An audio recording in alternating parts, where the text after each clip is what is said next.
قرآن مجید برہان رشید سے مختلف قصص سننے کی سعادت حاصل کر رہے ہیں۔ آج کی اس گفتگو کا عنوان نزول مائدہ۔ قرآن مجید برہان رشید میں ایک پوری سورت ہے جس کا نام ہے سورۃ المائدہ۔ مائدہ کا معنی ہوتا ہے دسترخوان۔ جناب عیسیٰ علیہ السلام کے حواریوں نے فرمائش کی تھی کہ ہمارے اوپر ایک دسترخوان کا نزول ہو، اور جس دن وہ دسترخوان ہمارے اوپر نازل ہو تو ہم اس دن کو اپنے لیے خوشی کا دن مقرر کر لیں، اپنے زندوں کے لیے بھی اور جو آئندہ لوگ آئیں گے ان کے لیے بھی، اور ہم اس دسترخوان کو دیکھ کر کے اپنی آنکھوں کو ٹھنڈا کر لیں اور ہمیں اطمینان حاصل ہو جائے، یقین حاصل ہو جائے، اور ہمارا جو ایمان ہے وہ پختہ ہو جائے، اور پھر ہم گواہی دینے والوں میں سے ہو جائیں کہ اے عیسیٰ، آپ نے جو کچھ فرمایا ہے وہ سچ فرمایا ہے۔ اس کا پس منظر سنیے کیا ہے۔ امام ابن جریر طبری ہیں، یہ 310 ہجری کے متوفی آدمی ہیں۔ انہوں نے ایک روایت نقل کی ہے جناب ابن عباس رضی اللہ عنہما سے کہ جناب عیسیٰ علیہ السلام نے بنی اسرائیل سے فرمایا تم اللہ کے لیے 30 روزے رکھو، کیونکہ ہمارے ہاں قاعدہ اور قانون یہ ہے کہ کوئی بندہ کسی کے لیے عمل کرتا ہے تو جس کے لیے عمل کیا جاتا ہے وہ اس کو اس کا اجر دیتا ہے۔ تم اللہ کے لیے 30 روزے رکھو گے تو اللہ تبارک و تعالی تمہیں اس کا اجر عطا فرمائے گا۔ جو حواری تھے انہوں نے 30 روزے رکھ لیے۔ 30 روزے رکھنے کے بعد انہوں نے کہا اے خیر کی تعلیم دینے والے عیسیٰ بن مریم، آپ نے ہم سے وعدہ کیا تھا اور آپ نے ہمیں بتایا تھا، تو ہم نے عمل کر لیا ہے، پورا ہو گیا ہے، لہذا اب ہمارا ارادہ یہ ہے اور ہماری خواہش یہ ہے کہ آپ اب ہمارے اوپر آسمان سے ایک دسترخوان نازل فرمائیں۔ اچھا، جو لفظ انہوں نے بولے تھے ان کا جو بولنے کا انداز تھا وہ ایسا تھا، کہنے لگے کیا آپ کا رب ہمارے اوپر آسمان سے دسترخوان نازل کر سکتا ہے؟ جناب عیسیٰ علیہ السلام نے فرمایا اللہ سے ڈرو، تم کیسی باتیں کر رہے ہو؟ تمہارا یقین نہیں ہے، تمہارا ایمان نہیں ہے؟ اگر تم ایمان رکھتے ہو تو تمہیں اس طرح کی بات کرنی نہیں چاہیے کہ کیا تمہارا رب آسمان سے دسترخوان نازل کر سکتا ہے؟ تو آگے سے کہنے لگے ہم نے اس لیے نہیں آپ سے کہا کہ ہمارا اللہ کی ذات کے اوپر کوئی شک ہے، ہم تو اس لیے کہہ رہے ہیں کہ ہم دسترخوان نازل ہو اس میں سے ہم کچھ کھائیں اور ہمارا ایمان مزید پختہ ہو جائے، ہم تو اس لیے کہہ رہے ہیں۔ بہرکیف یہ ایک فرمائشی ان کا معجزہ تھا، یعنی کہ معجزے کی انہوں نے فرمائش کر دی تھی، تو اللہ تبارک و تعالی نے جواب میں ارشاد فرمایا ہم نازل کریں گے، لیکن جس وقت نازل ہو جائے لوگ اپنی آنکھوں سے دیکھ لیں، اس میں سے کھا لیں، اس کی کچھ شرائط بھی ہوں گی، اور اگر اس کے بعد بھی ان میں سے کسی نے انکار کیا تو میں ان کو ایسا عذاب دوں گا کہ پورے جہان میں اس طرح کا کسی کو عذاب نہیں دیا ہوگا، لہذا اس کے بعد تمہیں اس دین کے اوپر کاربند رہنا ضروری ہوگا، کیونکہ ان کی فرمائش تھی۔ اچھا، اب اس کی جو تحقیق ہے کہ وہ کیا نازل ہوا، اس حوالے سے مختلف روایات ہیں۔ جس طرح امام ترمذی ہیں انہوں نے مختصراً ایک بات کہی ہے، انہوں نے کہا کہ آسمان سے ایک دسترخوان نازل ہوا، اس کے اوپر کچھ گوشت تھا اور کچھ روٹیاں تھیں۔ اچھا، اس کے علاوہ دیگر کتب احادیث کے اندر جو اس کی تفصیل ملتی ہے کہ آسمان سے ایک خوان نازل ہوا اور وہ ڈھکا ہوا تھا، جس وقت نازل ہو رہا تھا سارے بنی اسرائیل اکٹھے ہو گئے اور اس کی مہک پھیل گئی، اور ایسی خوشبو تھی جو انہوں نے کھانے کی خوشبو اس سے پہلے سونگھی ہی نہیں تھی، اور سارے جس وقت اکٹھے ہو گئے تو وہ خوان نیچے اترا اور ڈھکا ہوا تھا. تو جناب عیسیٰ علیہ السلام نے تازہ وضو کیا اور پھر نماز ادا کی. نماز ادا کرنے کے بعد رو رو کے رب تبارک و تعالیٰ کی بارگاہ میں دعا کی, یا اللہ اس کھانے میں ان کے لیے برکت دینا. تو اب ہوا یہ کہ اس کے اوپر سے پردہ کون ہٹائے گا؟ تو لوگوں نے کہا حضور آپ ہی ہمارے اندر سب سے زیادہ معزز ہے, آپ ہی جو ہے پردہ ہٹا دیجیے. اس کے اوپر جو بھی اس کپڑا تھا جناب عیسیٰ علیہ السلام نے اپنے مبارک ہاتھوں سے ہٹایا. اس کے اوپر ایک بھری ہوئی مچھلی موجود تھی, اس میں سے تیل ٹپک رہا تھا. 5 روٹیاں تھیں اور مختلف قسم کی سبزیاں ارد گرد پڑی ہوئی تھی, اور اس کے اوپر سرکہ بھی تھا, شہد بھی تھا, اور اس کے علاوہ بھی مختلف چیزیں موجود تھیں. آپ نے فرمایا اللہ کی طرف سے اس دسترخوان کے اندر جو برکت شامل کی گئی ہے وہ اس وقت تک رہے گی, یعنی آپ اس دسترخوان میں سے کھاتے رہیں گے, ختم نہیں ہوگا جب تک اس کو آپ لوگوں نے کل کے لیے ذخیرہ نہیں کرنا, اس میں سے کوئی چیز نکال کے چھپانی نہیں ہے. اور تیسری بات یہ ہے اس میں خیانت نہیں کرنی. یہ 3 چیزیں ہیں, نہ خیانت کرنی ہے, نہ چھپانا ہے, نہ کل کے لیے اس کو ذخیرہ کرنا ہے.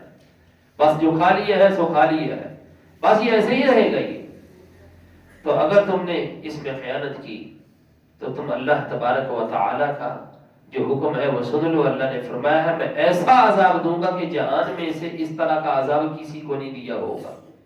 سب نے کہا ٹھیک ہے. جناب عیسیٰ علیہ السلام نے بسم اللہ شریف پڑھی, شروع کر دی اور سب نے کھانا شروع کر دی. لیکن بات پھر وہیں پہ آ کے ختم ہوئی. ان لوگوں نے اللہ کی ذات کے اوپر توکل نہیں کیا. جس وقت کھا رہے تھے تو جناب عیسیٰ سے پوچھنے لگے یہ جو کھانا ہے دنیا کا ہے یا آخرت کا ہے؟ جناب عیسیٰ علیہ السلام فرمانے لگے نہ دنیا کا نہ آخرت کا, یہ اللہ نے اپنی قدرت سے پیدا فرمایا, یہ قدرتی کھانا ہے. جناب عیسیٰ علیہ السلام نے دیکھا کہ ان لوگوں نے خیانت شروع کر دی ہے. 2 دن یا 1.5 دن بھی نہیں گزرا تھا کہ جن لوگوں نے خیانت کی تھی اس میں سے چھپایا تھا اور چوری کر کے بیچ میں سے رکھ لیا تھا کہ کل کو کھائیں گے مزید, تو اللہ تبارک و تعالی نے ان کے چہروں کو مسخ کر دیا, وہ بدتر بنا دیے گئے. پھر جناب عیسیٰ علیہ السلام نے رب تبارک و تعالی کی بارگاہ میں ان کے لیے دعا کی, یا اللہ مجھ سے ان کے چہرے دیکھے نہیں جاتے. تو اللہ تبارک و تعالی نے ان کو نیست و نابود کر دیا, ان کی قبریں بھی نہیں بنی ان کی. تو یہ ہے نزول مائدہ.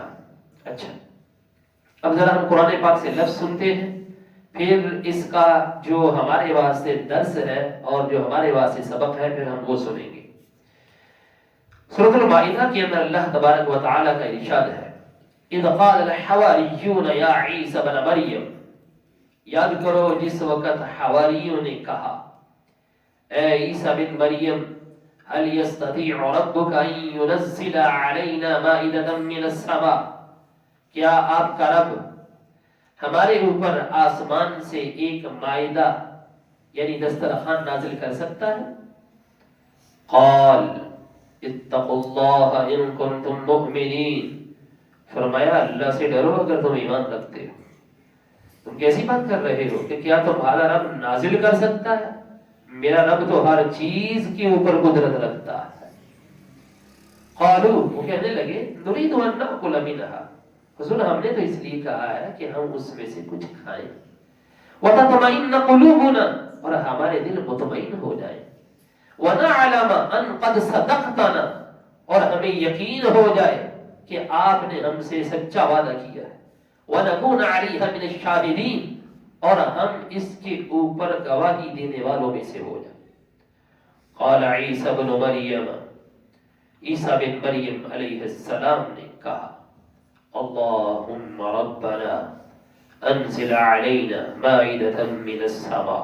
قوم کی فرمائش سن کے انہوں نے رب کی بارگاہ میں دعا کر دی, اے اللہ ہمارے اوپر آسمان سے ایک دسترخوان نازل فرما دے.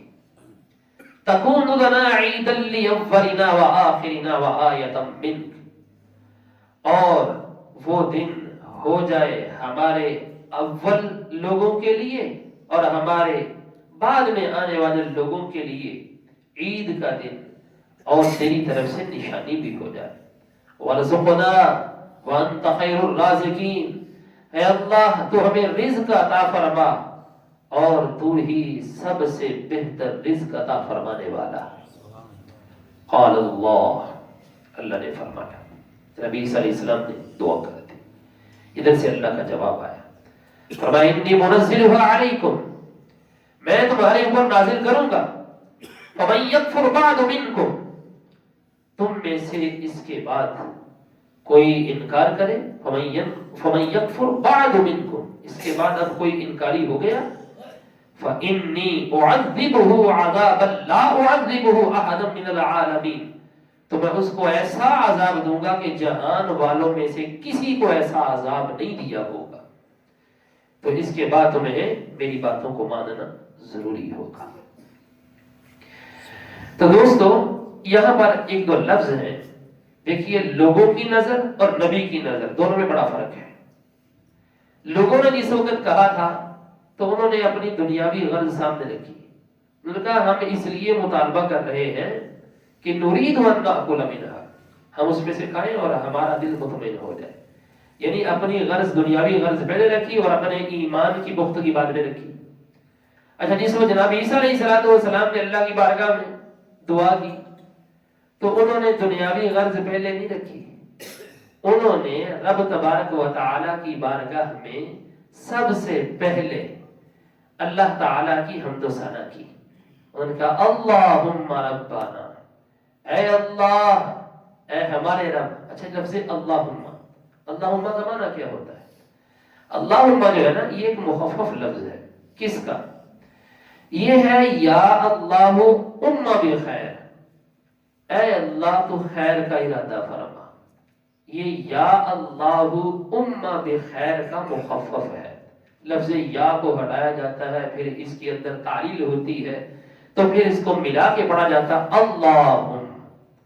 پہلے انہوں نے اللہ تبارک و تعالی کی حمد و ثنا کی، پھر کہا ربنا، اے ہمارے رب، اور پھر جو ہے وہ کہا کہ وَارْزُقْنَا وَأَنْتَ خَيْرُ الرَّازِقِينَ، تو ہمیں رزق عطا فرما، تو ہی بہتر رزق عطا فرمانے والا.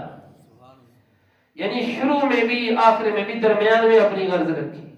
یاد رکھیے اہل اللہ کا اور ایک عام بندے کے دعا مانگنے کا اور بات کرنے کا فرق یہی ہوتا ہے کہ عام بندہ جب بھی دعا کرتا ہے تو پہلے اپنا مدعا سامنے رکھ دیتا ہے، جبکہ جو اہل اللہ ہوتے ہیں وہ پہلے اللہ کا نام لیتے ہیں، پھر درمیان میں اپنی غرض رکھتے ہیں، آخر میں بھی اللہ تعالیٰ کا ہی نام لیتے ہیں. یہ فرق ہے. اچھا پھر دوسرا یہاں پر عیدن لاولنا وآخرنا، اولنا کا مطلب کیا ہے، آخرنا کا مطلب کیا ہے؟ اس کے تحت جو ہے وہ مختلف مفسرین ہیں. جس طرح ابن جریج ہیں انہوں نے کہا اول سے مراد اس وقت کے زندہ لوگ ہیں کہ یہ عید کا دن ہو جائے ہمارے اولین کے لیے، یعنی جو موجود ہیں زندہ ہیں ان کے لیے بھی عید ہو جائے. اور آخر سے مراد بعد میں آنے والے لوگ ہیں کہ جو بھی موجود نہیں ہیں اس دن یہ دسترخوان نازل ہوگا، موجودہ لوگ بھی اس کو عید بنا لیں گے، خوشی کا دن بنا لیں گے، اور جس وقت یہ لوگ چلے جائیں گے بعد میں آنے والے لوگ بھی اس دن خوشی کا اظہار کرتے رہیں گے. ٹھیک ہے. مائدہ کے نازل ہونے کو ان لوگوں نے خوشی کا دن بنا لیا تھا. کیا سب کے چہرے مسخ نہیں ہوئے؟ اس کا چہرہ مسخ ہوا تھا جس نے خیانت کی تھی، جس نے اللہ کی ذات کے اوپر توکل نہیں کیا تھا، جس نے جناب عیسیٰ علیہ السلام کی مخالفت کی تھی، بات نہیں مانی تھی. کیونکہ دسترخوان کا پردہ ہٹانے سے پہلے یہ بات طے ہو چکی تھی کہ تم لوگوں نے اس میں خیانت نہیں کرنی، کل کے لیے چھپا کے نہیں رکھنا، اس کا ذخیرہ نہیں کرنا، بس جو کھا لیا سو کھا لیا، اپنے ہاتھ پیچھے کر لیتے.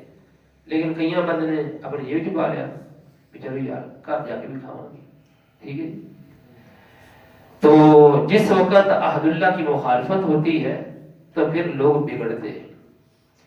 بہت سارے بندے ایسے ہیں وہ کہتے ہیں دیکھیں جی یہ جدی کشتی آدمی تھے جو 11ویں شریف کا ختم دلاتے تھے جدی کشتی، لیکن یہ اس سب سے نکل گئے. اب یہ جو ہے وہ 11ویں شریف کو بدعت کہتے ہیں، شرک کہتے ہیں. میں نے کہا ذرا تھوڑا سا غور کیجئے، ان کا قصور نہیں ہے.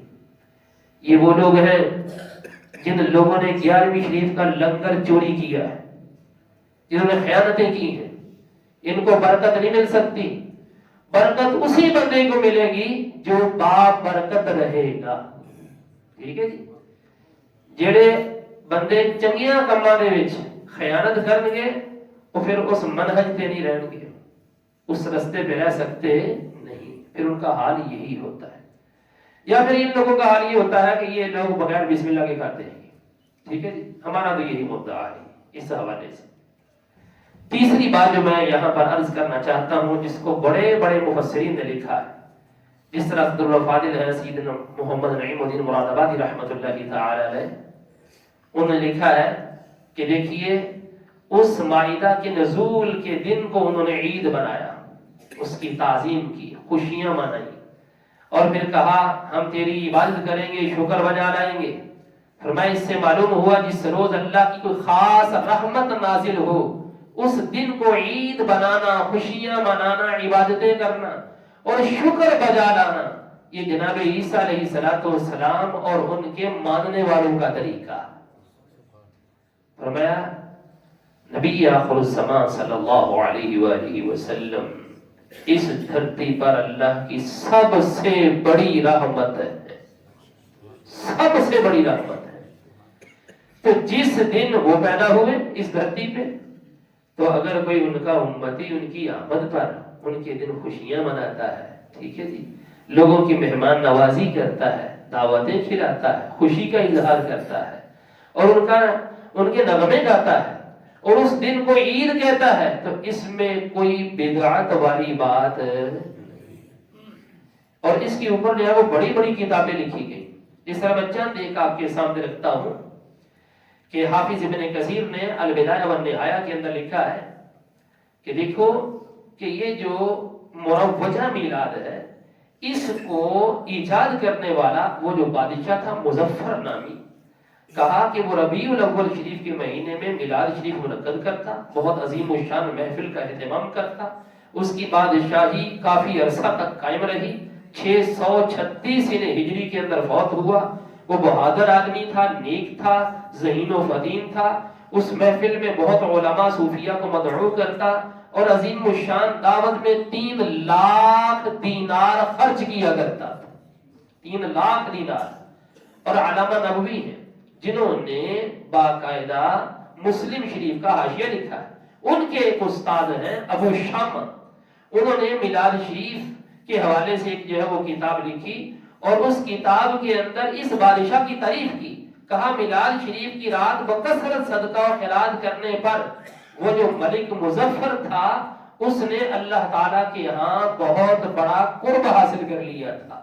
اور علامہ ابو شامہ نے یہ تعریف کرتے ہوئے کہا کہ میلاد شریف منانے کی یہ بدعت حسنہ ہونے پر، بدعت سیئہ نہیں، بدعت حسنہ یعنی اچھی ایجاد ہونے پر سب سے بڑی دلیل ہے. سب سے بڑی دلیل ہے کہ جناب عیسیٰ کے امتیوں پر محض ایک دسترخوان کا نزول ہو، اس کو وہ عید بنا لے، اپنے زندہ لوگوں کے لیے بھی، بعد میں آنے والے لوگوں کے لیے بھی. یہاں بھی دیکھیے ایک سوال ہے کہ نبی پاک علیہ الصلوۃ والسلام تو صرف ایک دفعہ ہے، آپ ہر سال ہی مناتے ہیں، عید مناتے ہیں اس کو. عید الاولین والآخرین، مطلب یہ جو اس وقت ہے ان کے لیے بھی عید، جو بعد میں آئیں گے ان کے لیے بھی عید. اور نبی پاک علیہ الصلوۃ والتسلیم لا الہ الا اللہ محمد رسول اللہ، محمد صلی اللہ علیہ وسلم اللہ کے رسول ہیں، تھے نہیں، کیا ہے وہ اللہ کے رسول ہیں. لہذا جب جب یہ تاریخ ہر سال آتی رہے گی مسلمان خوشیاں مناتے رہے گی. دعا ہے اللہ رب العزت سب کو قرآن و سنت کے فہم کی برکتوں سے مالا مال فرمائے.